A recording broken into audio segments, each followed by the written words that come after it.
We have before us the opportunity to forge for ourselves and for future generations a new world order.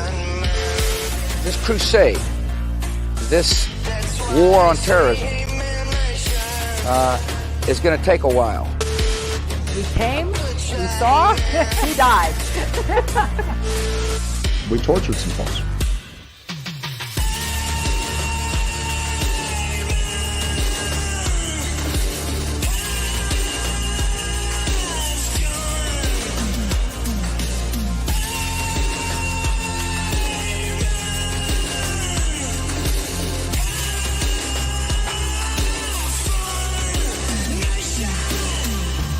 Yourselves to these unnatural men with machine minds and machine hearts.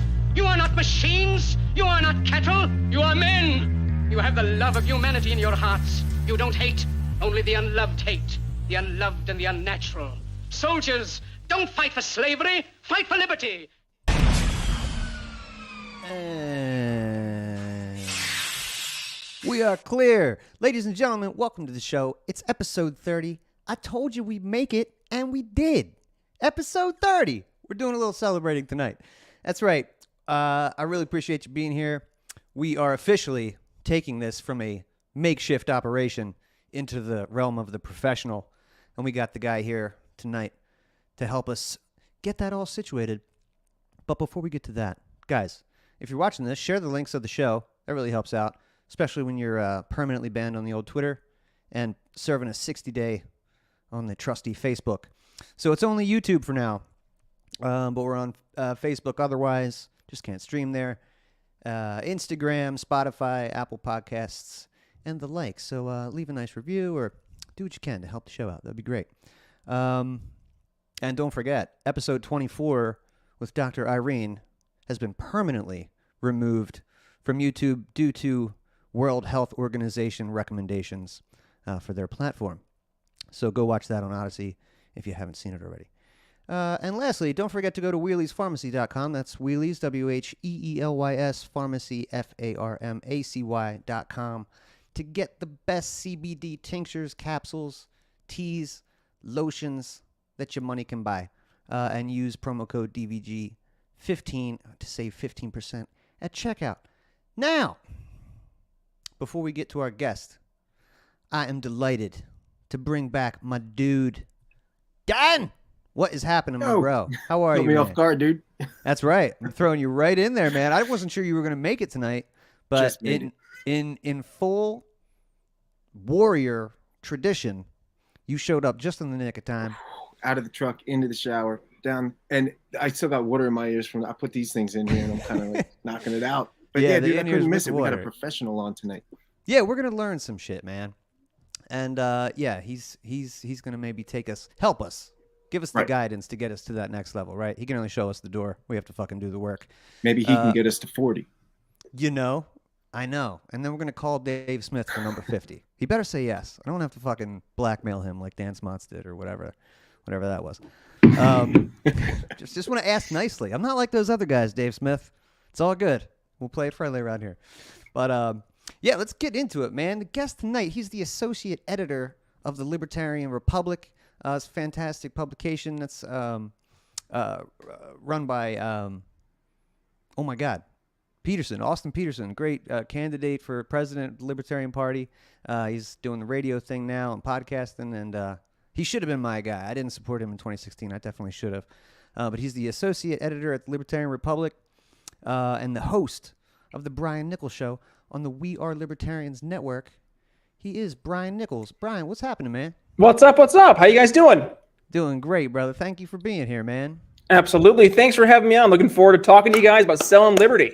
Dude, we need to do that. Not just us, but like the entire community, not just to our friends and family, but obviously, you know, our neighbors and community at large. Hopefully, maybe some voters someday. So yeah, we're definitely going to get into that, man. Before we do, though, and I find this, it's funny when I say this to people who have large followings on this show, but tell people about yourself and your how you got into the liberty game and what keeps you here and what you're really passionate about. Yeah, for sure. I guess my real like step into the liberty movement, like actively starting to get involved, was like 2015 or so. But I started to question things really 2008. I think much like everyone else, when you saw Ron Paul on the debate stage, this opens up your eyes and you're like, that's different. That's not what everybody else is saying on stage. So that was when I started to like be aware that there was a different way of thinking versus the traditional left-right paradigm. But then to really get involved in liberty politics was 2015. I started writing for the Libertarian Republic. And then I started to realize that I wanted to use, back when I was in college, I did radio. I wanted to use that medium, but use it for talking about politics. I didn't know how that was possible. And then all of a sudden, this thing called podcasting became more and more common, and I realized that I could do it. So starting in 2018, I joined the We Are Libertarians network, and I've been on the network now for 4.5 years. And what started out as a libertarian show, interviewing libertarians about why we're libertarian, how great being libertarian is, it turned into a show where I was bringing more and more folks on talking about solutions, because I started to realize one of the main things that was missing from the greater liberty movement was truly bringing our ideas to your average person and making them real.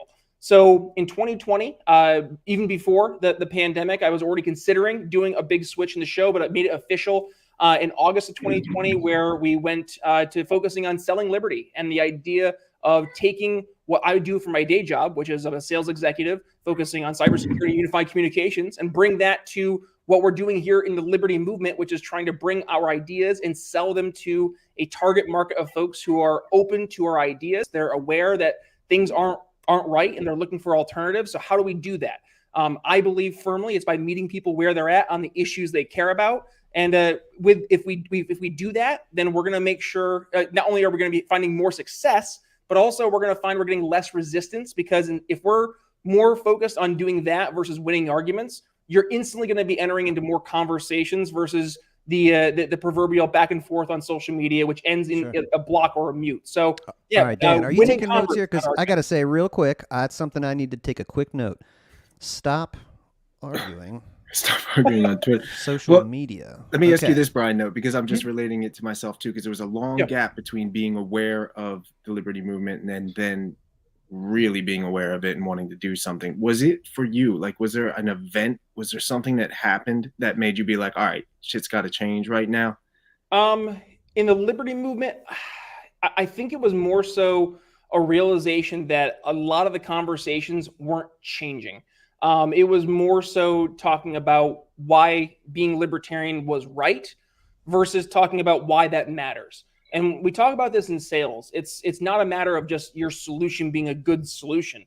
It's also about helping tie that value of your solution to your prospect and the problem they face, but then also tying the meaning of that. What does that mean to the person you're speaking to? Because if you're not connecting that meaning, then, I mean, yeah, maybe it sounds good, but it doesn't sound like it really means anything to me personally. So why do I want to take the step away from what I know is the comfortable status quo? So for me, it was really just seeing that we weren't making progress. We were having more of the same backwards conversations. And frankly, this was before we saw in the beginning of this year a big change over at leadership at LP National.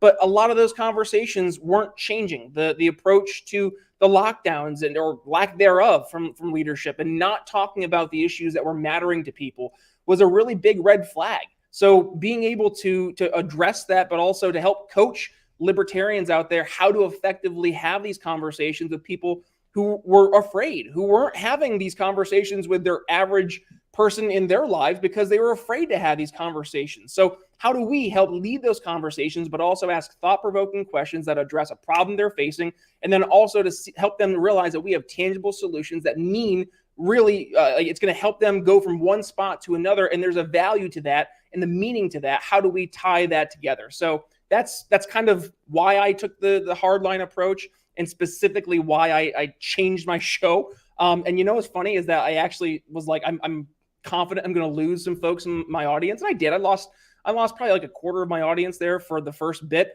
But then within the first 4 or 5 months or so, we started to skyrocket because we started attracting more business owners, entrepreneurs, folks who were maybe not libertarian, but libertarian curious. And they were starting to ask more questions and look to the show because we were bringing folks on who were talking about solutions. So hope that answers your question.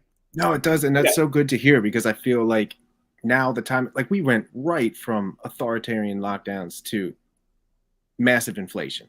Yeah. And that's everything that I feel like libertarians talk about all the time.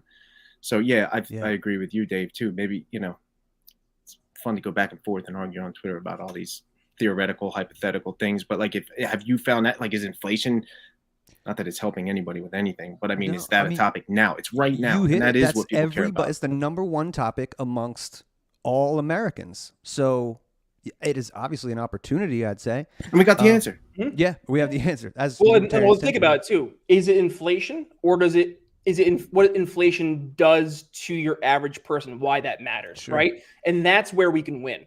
Is not just saying inflation bad, but saying inflation bad because, and this means, and here's what it means to you or someone you love. And then once you tie the connection, and now it's easy, right? You guys, you hit the nail on the head. Now it's an easy conversation because it's impacting everybody. Everybody goes to the gas station and they see the increase in prices. Everybody who's going to the grocery store is seeing that the grocery cart is having less in it, but suddenly they're spending more. They don't see the connection, but they're feeling something's off. And that's where we can enter in saying, this is due to inflation and it matters because what it's doing to you, meaning, and then we can tie the meaning. So that's a perfect example. Yeah. So you mentioned in there the changeover that happened a couple months back in Reno with the Libertarian Party, and you are the branding guy. This was one of my marketing and everything. I mean that absolutely complimentary. That was one of my biggest gripes with the party for the past couple years. I assume, you mentioned Ron Paul was your entryway, so I imagine they weren't living up to your standard for the first couple years of your experience there. Are you? I imagine you're excited about the future. Oh yeah, the leadership has been much better, especially from a messaging standpoint across the board, and especially with regards to knowing who we're speaking to. I talked about this a lot. Actually, it's funny. I talked about this with all people. Angela McArdle back before she had announced. Actually, maybe it was right before she had announced back in 2019 about who is the LP's target market. And the reason we talked about that was because at the time we were seeing existing leadership focusing on going after people who I would not only say are they not our target market, in many cases they're our active competition. And go back to like using the business analogy, like you're not selling to your competitors. So for example, I'm in the world of unified communications and cybersecurity in the business technology space. I'm not going and selling to other UCaaS providers. I'm instead selling to folks who they either have a problem at their company where they need to migrate from an older phone system to a new feature-rich solution that's going to help their company address all these different problems they're having, or maybe they need help addressing all the cybersecurity concerns that are going to be happening here in the next, now, because it's happening all right now. So that's the conversation I'm having with those folks. But when I go back to the political comparison, we were going after folks who in many cases were our direct competition, going out and actively campaigning against us. Sure, they agree with us on a few issues at the time, and a lot of it's going to be focused around social issues, but I mean, is that our target market? Absolutely not. And yet that's where a lot of the messaging and the energy was spent versus going after the folks 2020 who if anybody but business owners and folks who are being told that you are unessential and you can't go and work to provide for your families. I mean, those are the people we should be going after. I mean, 10 out of 10.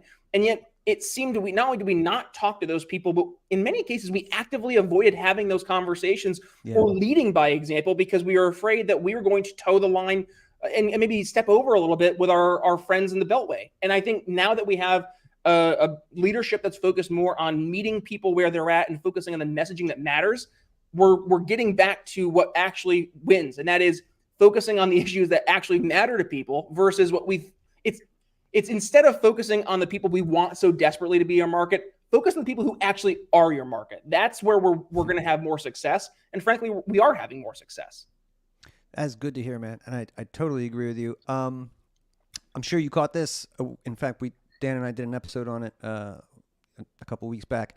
But we can file this under things that we knew, but we now have concrete proof that ANCAPs have been added along with another couple, half a dozen groups or so to the FBI extremist watch list. So how do you overcome that in the marketing and branding world? Like when you go to try and sell liberty to normies, it's like, well, I did see you on Tucker last night and, or whatever, whatever show is telling you the Republicans are extremists, so these libertarians are, I don't know, there's probably another special word for that, but how do you think we overcome that? No, it's a great question because it's tough, right? We're facing the branding and the narratives that have been set on us. And in many cases, you see folks in the liberty movement feel they have to respond to those narratives and meet those narratives head on versus, and this is something I talk about all the time on my show. I actually talked about when I was over on Tim Pool. That is the idea of, instead of responding to narratives, start setting narratives. And I know this sounds like a weird way to answer your question, but one perfect example is look at Ron DeSantis. We go back to the so-called "Don't Say Gay" bill, right? What was that bill actually? It was a bill that did not allow K through third grade teachers to talk about transgender or sexual issues to kids in the classroom, right? That's what the actual bill was about. So what he did was he set the narrative to be exactly what he wanted the parameters to be and made the left meet him on his playing field versus responding to, oh, you don't support trans kids. You want trans kids to commit suicide because you're not supporting them and embracing them. That he didn't meet them on that playing field. He didn't meet them on that narrative. So going back to your question, what do we do when it comes to us being labeled domestic terrorists? I mean, yeah, we are on some lists, but at the same point in time, it is important for us to reframe. No, we're not radicals or extremists. If anything, the folks who are putting us on lists, those would be the ones that you'd want to label as the extremists, which is exactly why what we're doing is so important, because no organization, no entity, and in this case, no deep state bureaucratic organization should have that much power where they can arbitrarily put Americans on a list because they believe in individual liberty and property rights. That's the qualifications to go on a government list now.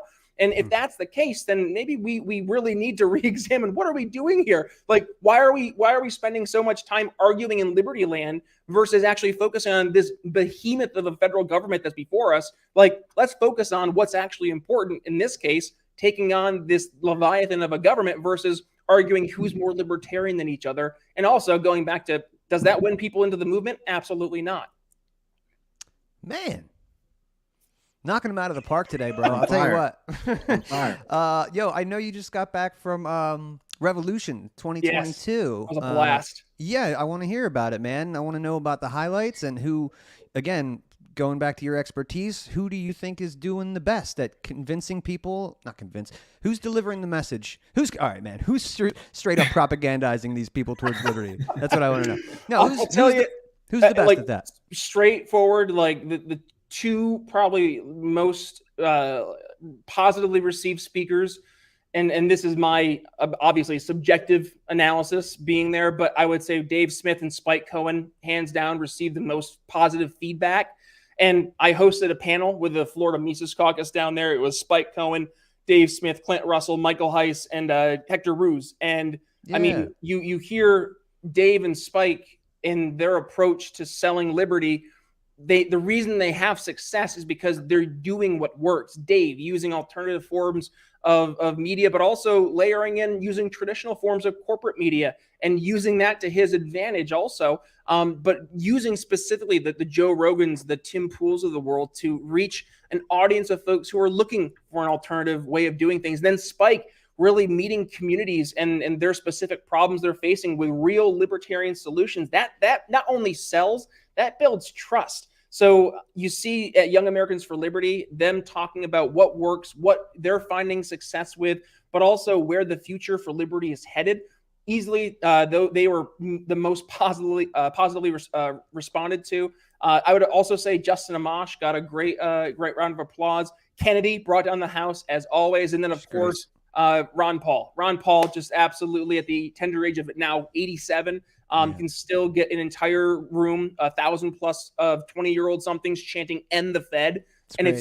It's so cool to just sit there and watch, because to think not only are these kids, and I say kids very loosely, I mean they're young adults. They're smart.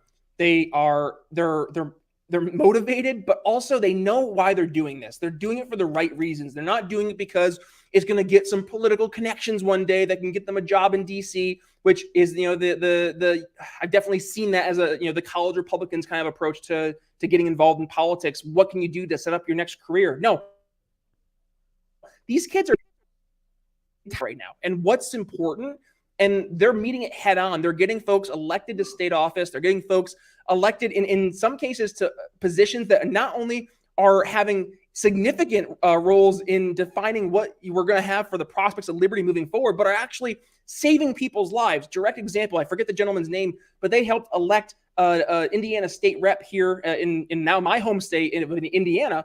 And that state rep was one of the leading sponsors to get the concealed carry pass through here through Indiana, which that was what was used to take down that shooter in the Greenwood Mall. And that right there is a perfect example of how when you have these young, motivated liberty activists who they are mobilized, they have a common goal, they understand the importance of the situation and the time that we are in right now and what we have to do and accomplish, and be able to get people into office who can make a difference. That's what works. And that's why Young Americans for Liberty, they're making liberty win. Frankly, that's why they're having the success they are. And that's why when I leave that event, I felt so motivated and so pumped up, because you can feel the energy from those young students. They're bringing that to their communities. They're bringing that home, and they're making things better. They're bringing real positive change in a pro-liberty perspective, to not only from a policy perspective to their communities, but they're building relationships with folks. They're knocking on doors. They're meeting people quite literally where they're at home, talking to them about why they should be getting involved in their communities, why they should be supporting candidates who support their values, not these establishment leftists and establishment neocons who go to DC or go to their state offices and they just do the same, just consistent left, right, back and forth BS. They want change, and now they're actually getting change. And I think, that's a perfect example. If you're looking for a model of what works, Young Americans for Liberty knocks it out of the park. Yeah, I have heard that their street game is pretty unparalleled, and I know the Mises Caucus has taken some cues from them, like on how to operate. Absolutely. I mean, Reed is an amazing. Reed Cooley, by the way, if you guys aren't aware, new communications director for the Libertarian Party. Good personal friend. Reed is an all-star.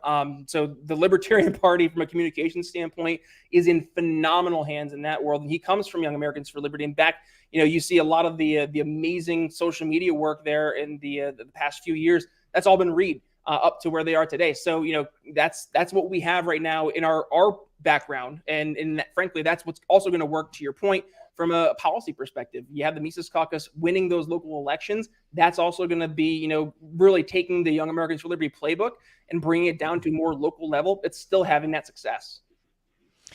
Yeah, it is. And I wasn't familiar with him before, but I have been watching him since he got that gig. And yeah, he is crushing it. And I really like that guy. And that's really cool, man. Yeah, it seems like the LP is in good hands. And I'm not surprised that Dave and Spike were, the toast of the show, because they really do deliver that liberty message probably better than anybody, probably our two champs right now, I'd have to say. So, yeah, that's really encouraging, man.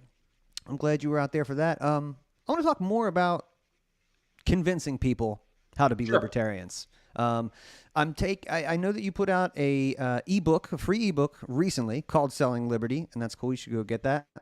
I know it's 4 steps to convince people how to do it. By any chance, is yelling at them through Facebook repeatedly year after year on the list? It's not. I know. Believe it or not, it is not on the list. All right. And I don't want you to spoil it, because I want people to just go get that for free. Jesus Christ, listen to it. It's free. But give us, a little bit maybe about what people can do to maybe win over their family, like a family gathering or something, or maybe at least not have them think that you're an extremist. Yeah, well, absolutely. And it first starts out with asking questions, right? And this is something that we have to, across the board as a movement, get better at, is asking questions to people versus just telling people what they need to be concerned about. Now, yes, there are things we can lead with by understanding that this is likely a top of mind issue. That's a great way to engage and to get people to start asking you questions. But in terms of just starting a random conversation with a friend or, in this case, family, the best thing to do is to ask them questions. Ask them about, what their experience has been going to the grocery store, for example. Hey, have you noticed that T-bone steak's been really expensive lately? Yeah, it has. Yeah. What's going on there, right? And then engage in that conversation versus just going in and ranting and raving about why we need to end the Federal Reserve because it's been destroying the value of the dollar. And ever since we got the gold standard in 71, that's been impacting even more so our ability to rein in our federal debt. And oh, by the way, now I feel like you're describing my Me way too. That's why it's not working. I'm the end is near megaphone guy. Everybody, the Federal Reserve is taking all of our wealth. No, all right, I'm listening though. Keep going. Sorry to interrupt. No, but that's the difference, right? That's the different approach. Is that when you start to, it sounds so weird to say, but like when you enter into a conversation like a normal person, people will then listen to you because you're a normal person. Versus if you go in with, pardon the expression, but the autism on full display, they're going to put the defensive barriers up. And here's the reason why, is because you're entering in from a one-up position and they're one down in that position. But it's like the contrast is so vast that they are so uncomfortable that they don't even want to have the conversation because the knowledge disparity is so different that they don't feel comfortable engaging because they don't want to feel stupid, right? Whereas if we get so hyped up about all the stuff that we read, and then you want to, and people are like, "What?" Right? We want a good idea people to death. We want them to know all the great ideas we have because we know how great they are. So we just verbal vomit, right? If they only knew it, of course they would. Did you read this book yet? Yeah. I have 10 more behind me. I'm going to just start chucking them at you. And we do this, right? As libertarians, we have all the books. And there are a lot of really good books. But your average person, they don't have time to read a book. They want to just hear, give me the spark notes, give me the bumper sticker version of what you're trying to get across. Like, I don't have the time. I don't have the mental energy to invest into making this big switch. Like, you have to help me, walk me through the steps. And this is one thing we have to do too, is make it easier. Folks are moving from, they're in this phase of moving from one political viewpoint to another. And we have to make that transition as easy as possible. But we do so not by bombarding them to death with all of our libertarian ideas and stuff. More so, we focus on the specific issues that matter to them. Or in this case, when we're talking to them about the specific issues that they're raising up, poking and prodding, asking more questions, piquing interest, getting them curious, and get them to say, "Oh, can you tell me more about that?" Here's a great example, right? I had a gentleman on my show. And what he does for his organization, first when we started talking, it's a pediatric cancer organization where they do fundraising to help research to fight childhood cancer. And in doing so, what they do is they utilize a cryptocurrency for all their fundraising. And this cryptocurrency is based on it's called the Cure Chain. And this is a entire separate entity that the CEO of the pediatric cancer research organization he has, and it is something that he's been building so he can not only have more of a means for controlling the fundraising aspect, but he's also using it to help with cancer research. So then having him on the show, learning all about what they're doing from using the blockchain, using crypto from the fundraising standpoint, and then bringing this to folks who are curious about, okay, well, what do we do in a world without funding, right? It's like, we have all these important government programs that are government funding apparatuses that go out and fund these very important things that need to be researched and stuff. What would happen without that funding? And now having an answer and showing that there's a real tangible solution that not only sounds great on paper, but we're seeing it work in real life. And that right there is where we haven't had the ability to draw the lines from like point A to point D. Is like, we would always be ending with point D, and we never filled in the gaps, and we never made it simple for them. So we left our prospect, if you will, in a state of confusion, because they're like, okay, so I'm at my starting point here, and we're going to end up in this liberty-based solution here. Right. There's missing steps here. I'm confused. I don't understand how we get there. Now, if we show the missing blocks, if we show how to get there, then all of a sudden it goes from good idea to how do we do this now? And it's the Family Guy episode where he walks out of the stem cell like, why are we not funding this? Same idea. Why have I not realized this is a thing that we should be focusing on? And then all of a sudden, they become the person going out and screaming about how great the idea is. They become the open marketeer for our ideas. Just like we saw an entire group of parents over the past 2 years get radicalized because they saw what their kids were learning at home when they were all sent home for the past 2 years due to COVID and this public schools being shut down.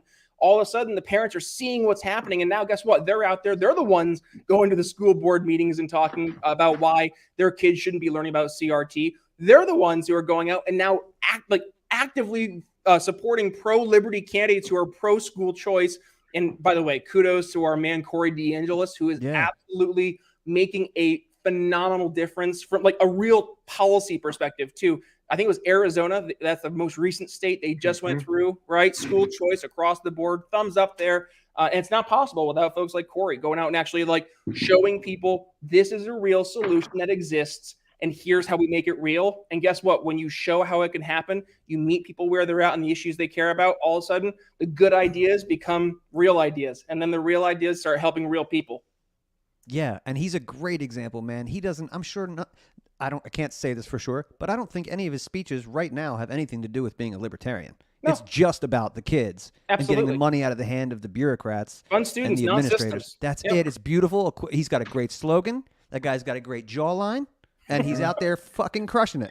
Yes, he is. Yeah, cheers to him, man. You're absolutely right. Dan, did you have something you wanted to add there? I saw you. No, that Arizona shit was great, though. Okay. When I read about that, that's fantastic. Yeah, he is. Hopefully that kind of thing, and like you were saying, it's good to hear that these things are happening because I think it's those examples, concrete examples, that are going to change people's mind too. Because you're right, in the realm of the theoretical, it still requires them to like take it like that. That's a big step from something that kind of sounds like a good idea to something that you're actually going to change your life. Here you go. Do You go. Like, you're getting ready to make a big purchase on Amazon, right? I say a big purchase, maybe like $300 plus. Okay, what's the first thing you do? You just go hit buy now. Checking the reviews. You scroll down and you read the reviews, right? Yeah, you read the Q&As, you read the reviews. You're looking for the human proof. You're looking for the testimonial. The same thing is true when it comes to politics. Yet we autistically we forget that. We're like, but our ideas are good ideas. Why aren't people getting it? It's like because we haven't made it real yet. Like you don't have the testimonials until you start to have the human proof, until you have the 5-star reviews. Like that doesn't matter. Like the good idea, it's not like the one thing as humans that we're so terrified about is being alone, like being thrown out of the group. So like we tend to go with group instinct. That's why like in the adaptation of new ideas, it's that bell curve, 20, 60, 20, something like that. But like the early adapters are the small group. Then you have the peak of where everybody starts to adapt into the new solution. And then you have the tail end of folks who, they're the late adapters. But mostly people will go in that peak of the bell curve when everybody else starts to go. So it goes though when you are able to start leading with the reason why, presenting that social proof, or in this case, just an idea, like just showing that the idea works, that would be a good first step. Then it makes it a much easier sell, because now you're no longer trying to convince them it's a good idea. Now they're just hearing why it's a good idea from other people. Yeah, you'd mentioned you're up to 567 episodes of your show, and episode 566 was, and I think I heard you say this a minute ago, was why libertarians need to know their market and meet them where they're at. Yep. I think that's great, man, because I don't know if this is exactly what you mean, but when I encounter people in the public that aren't in this sphere, which is 99.9% of humans you'll interact with, yeah, man, if I run into an evangelical MAGA person who talks about the demons on the left, it's like I'm not going to try and correct them, so I'm going to encourage that. It's like, yeah, sure. Absolutely. Whatever you want, man. Whatever you want to call them, I'm cool with it. If I'm talking to somebody on the left and they want to talk about the fascist Trump administrations, I'm fucking with you. Like, let's count the ways in which they are. So I'm definitely we should be cheering the Republicans saying abolish the IRS, abolish the FBI, or end the FBI, like all that. Like, yes, cheer that, embrace that. Don't make fun of them for like, don't make them your enemy because you're like, oh, you're late to the game. Like, no. I know. Welcome to the party. I retweeted Ted Cruz today saying, I'm on, don't tell anybody I'm on Twitter. I retweeted him saying, abolish the IRS. Ted Cruz said, abolish the IRS. I was fucking with this guy big time for the past, 8 to 10 years, however long he's been in that Bush neocon circle, kind of like just flirting with being a little bit cooler than those people, but not by much. But abolish the IRS is worth a share. What is the first libertarian come and chime in? Oh, he's just saying that to get votes. It's like, I don't care if he's saying that so I share it or to get votes or Isn't For that what? the it's like fucking the, sharing. what do they call it, the Scott Horton rule or whatever that rule is, Meet the when left like from the left, meet the right from the right. yeah, Right. yeah, and when like one representative somewhere that sucks on everything is good on the war in Yemen, he's like pumping them up and calling a phone call. You know what I mean? Yeah. Yep. Yeah, let's take it where we can get it. I feel like that would be the way to win over Trump. If he did anything good, you go, "Oh my God, best president I've ever seen. So great. every time is the best." I would do that to get what I wanted. You mean like what Rand Paul did?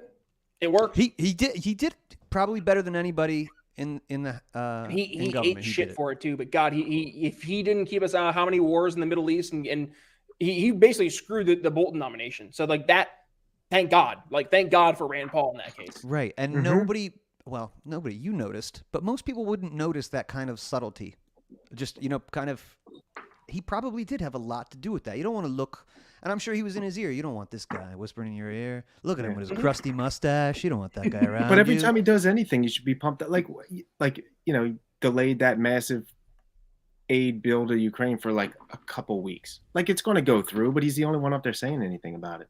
Yep. He's the only one up there fighting Fauci, asking tough questions. I just had Jeffrey Tucker on from the Brown Student Institute today for our episode because Fauci announced he's resigning come December, so he can go ahead and get his nice new book deal out there. And Right. talking about how Rand Paul, like thank God for Rand Paul, because hopefully Rand Paul's going to be able to at least keep the questions going when Fauci tries to step away. Like at least Rand Paul can keep the investigation digging deeper into Fauci's ties here with the origins of COVID. Now, will we ever see him brought to justice? Probably not. But if it were not for Rand Paul, would we be having this conversation? Likely not. Right. I want my Republican brethren out there to stick with the program you've been on and try and abolish that, or at least audit it or do something. Don't just get excited when they put another face at the front of the National Institute of Health. It's probably going to be different store, same groceries. You know what I'm saying? Exactly. Cool, man. So I know you got a hard out tonight. We're just going to maybe take a couple more minutes. I just want to maybe get your opinion on what the main focus of the liberty movement now that we have kind of a fresh start. And I feel like maybe anything worth planning, it takes a couple years, 5, 10 years. Like what are some obtainable goals? I'm not just saying the Libertarian Party, but the Liberty Movement. And you can include the party in there. But what should we be pushing? What are the main things that can get normies? I say that with love. Get them on board. And how can we spread the message? Yep. Well, right now, I mean, we talked about a lot today. Talk about the main issues that people are leading with right now. What are the bed bug issues that people have right now? What's the conversation when they go to bed at night and they're tossing and turning that they're having in their own mind and they're looking for help? What is that? And be able to enter into that conversation that they're already having in their own mind, leading with asking questions and hopefully lead with better solutions. So in this case, what is it? Probably, the cost of living, the bills just increasing left and right. If you're talking to folks more in the South or maybe in DC and New York City, it's going to be immigration. That might be an issue that you're going to hear raised up more. Also, just leading and talking about the economy and the overall direction our country is heading and how we're spending money. I'm actually seeing lots of people lead with that conversation right now as well. But then going more specific to local issues, and this is something that we have to get really good at as libertarians when we're going out and trying to win local and state elections, is we have to meet our constituencies where they're at on the issues they care about as it's pertinent to their areas. So if you're running for office in ABCville, New York, and you've had the trash, they've been dropping the ball, the trash collection company, that's the city monopoly. They've been dropping the ball consistently, like what happened to me in Philadelphia when I lived there during COVID, and they went 4 months without picking up the trash. It was awful. You can go ahead and lead on that issue and lead about taking down the monopoly on big government trash, right? And have that be the focus of your campaign. Lead with that bed bug issue that's impacting the voters in your local area. So that's going to be number one. But number two, we have to start building relationships and building coalitions with people who aren't already libertarian. And this is the thing that we have to get really good at, is understanding that when we bring people into the movement, by the nature of them being new, they're likely not going to be libertarian. So if the initial kickback from people is going to be, oh, look at, the Mises Caucus bringing all of these non-libertarians into the libertarian movement. Guess what? When I came into the libertarian movement in 2015, I wasn't a big libertarian. I was still learning. And the reality is, it's likely were you. If you were entering into the libertarian movement and you think you were a perfect libertarian, I'm sorry. I don't know what to tell you. You're living in a fantasy world, because we're always growing. We're always learning. And if you don't believe that's the case, then you're just a narcissist. I'm sorry. In that case, we have to understand that people are still learning themselves, and they're not going to be libertarian 100% at the onset. So enter in on the issues that they entered into the conversations with us on, and make sure we're building up a strong libertarian reasoning behind why we agree on that message.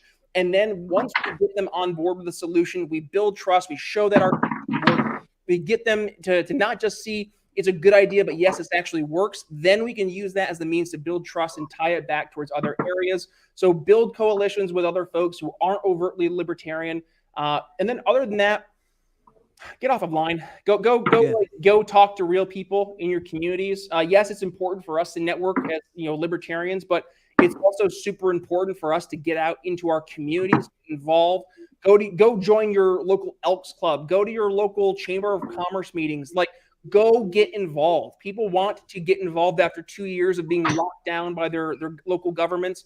And you know what? Then now is the chance to actually get them to say, hey, never again. We're not going to do this ever again. It's going to happen in other areas. That's why I moved out of Philadelphia, because I saw it was going to happen again. And it is happening again. Kids, if you're under the age of 3 to 5, I'm sorry, if you're 3 to 5 in Philadelphia, you have to mask next school year. So this is happening across the board. New York City, if you want to play, high school sports, you have to get vaccinated. It's insanity. So if you are in those areas, lead on those issues. If you are, a parent, get involved with your school board, get involved with your PTA. It's time for us to get involved. Nobody's coming to save us. We are the ones that have to stand up, lead with liberty-based solutions, build coalitions, and only then will we actually see things better. Until then, it's just going to be more of the same. I like that message. That was that was beautiful, man. But no one's coming to save us really hits home. That's something, Ron Paul taught us. Superman's not coming. Don't wait for a president to come and save you. You got to get involved with your community. You got to, do what you can, man. Get out there and mix it up in the streets. Yes. Beautiful, man. Tell everybody where they can find your show, how to support you, where to listen, where to watch, all that good stuff. Oh, man, thank you. Well, you can find me over at briannicholsshow.com. That's pretty much where my landing homepage is going to be to find the podcast, the YouTube version of the show. They're all linked right there to every single episode. All my social media links are over there. But if you want to go ahead and follow me, I'm at B Nichols Liberty. I'm really active over on Twitter and over on Facebook.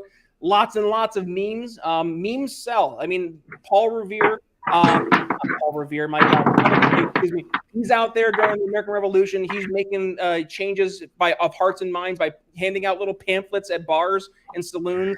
That's what we're doing when we're sharing our memes.